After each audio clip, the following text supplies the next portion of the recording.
Exclusive. UK aid cuts threat hundreds of thousands of children's lives. A chilling prediction hangs over the world's most vulnerable children, hundreds of thousands of preventable deaths. This grim forecast stems from the UK government's drastic reduction in overseas aid, a move that experts warn will cripple life-saving vaccination programs and condemn countless innocent lives to a tragic end. The stark reality is laid bare in confidential projections obtained by The Guardian, painting a devastating picture of the human cost of austerity. The Global Alliance for Vaccines and Immunization, Gavi, a cornerstone of global health initiatives, stands on the precipice. For years, the UK has been a major financial pillar supporting Gavi's crucial work, ensuring millions of children across the globe receive life-saving vaccines. However, the impending cuts threaten to dismantle this vital network, leaving a devastating void in the fight against preventable diseases. The data speaks volumes. Even a modest reduction in UK funding, the projections reveal, would translate into millions fewer vaccinations administered. This seemingly small numerical shift cascades into a catastrophic human toll: hundreds of thousands of preventable deaths, children robbed of their futures, families shattered by grief, communities plunged deeper into despair. These projections are not mere hypothetical scenarios. They are grim forecasts based on Gavi's historical data and rigorous analysis by leading aid agencies. The implications are staggering, underscoring the moral and ethical ramifications of the government's decision. The scale of potential loss of life should serve as a stark reminder of the interconnectedness of global health and the devastating consequences of neglecting the world's most vulnerable populations. The government's justification for these cuts centers on a significant reallocation of resources towards defense spending. This prioritization, however, comes at a steep price: the lives of countless children.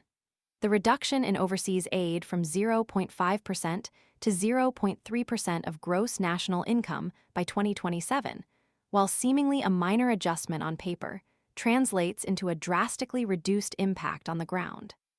Considering that nearly a third of the existing aid budget is already dedicated to housing asylum seekers within the UK, the actual amount allocated to overseas aid could plummet to as low as 0.23%, a historic low, further exacerbating the crisis.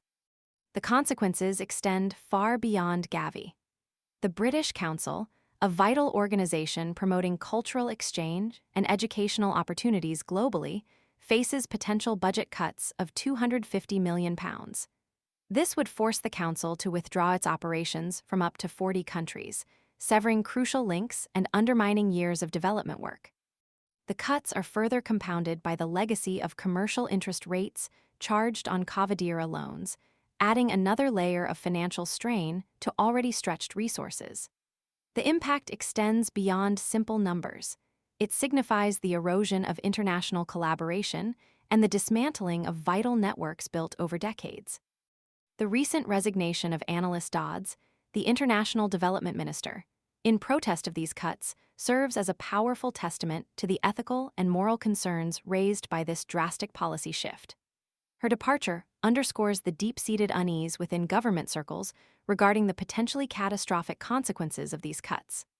Dodds's resignation amplifies the voices of countless experts and aid workers sounding the alarm, warning of the impending humanitarian crisis.